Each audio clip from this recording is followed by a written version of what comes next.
recent floods out here, there were a great number of young people who went to everybody's aid who needed help. They had sandbags and shovels, and they went out and literally worked around the clock to save lives and property. So it's a great pleasure to introduce the founder and director of this fine organization, Andy Lipkis. Andy? Is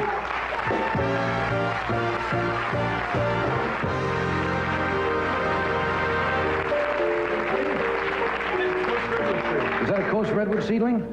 The largest and oldest tree in the world. Is that true? Not necessarily the oldest, but definitely the largest. How many of these, how did this whole thing started? Now, most people, like especially around Southern California, were not familiar with the tree people, but during these floods out here, you were on television, and it was absolutely fantastic. You were every place.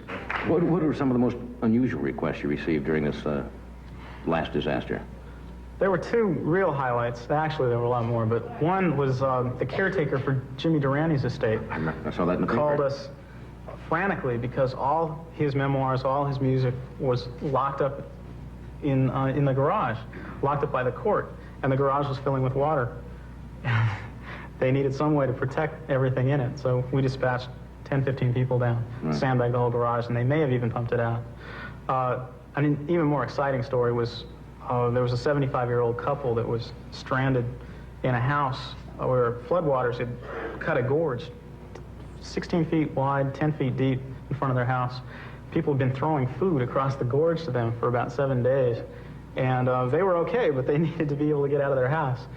So we built a bridge. We put together a team of about 30 of us, ham radio operators and all, and some construction workers. We took some telephone poles out and put together a beautiful bridge that we even drove a car across it. Yeah, and we broke a bottle of champagne over it at the end. It's really fantastic. How was this group of yours funded? Because I understand during this you lost a lot of equipment during the last... We put out about $18,000. We've gotten, well, we're still about out $15,000. We lost all of our shovels that we normally use for tree planting. Our money comes almost all from donations. People who believe in what we're doing, people who want to join the tree people, send in a membership. We've got a couple grants to do our education work, but primarily from donations.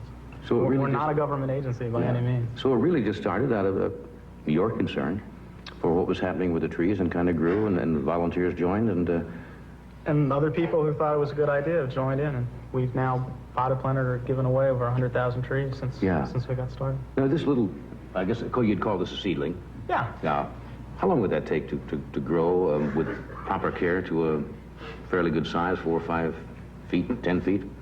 10 feet in about 2-3 years. That fast? Yeah, if you water it right. Yeah. And this is going to be a redwood? It's already a redwood. Oh, excuse me. Well,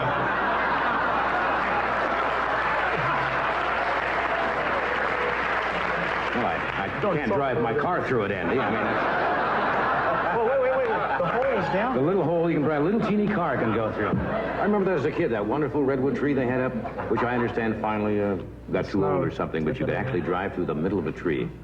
So this will, well, it is redwood, as you said. Yeah. A small car. What? A small car. A little teeny small.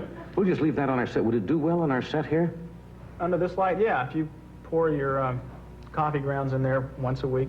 Coffee grounds are good, huh?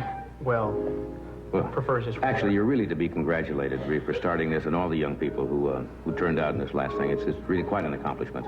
Well, thanks. I really want to acknowledge the people of L.A. who came out and worked together to make this happen and save the city. Thanks, Andy. We'll be right back.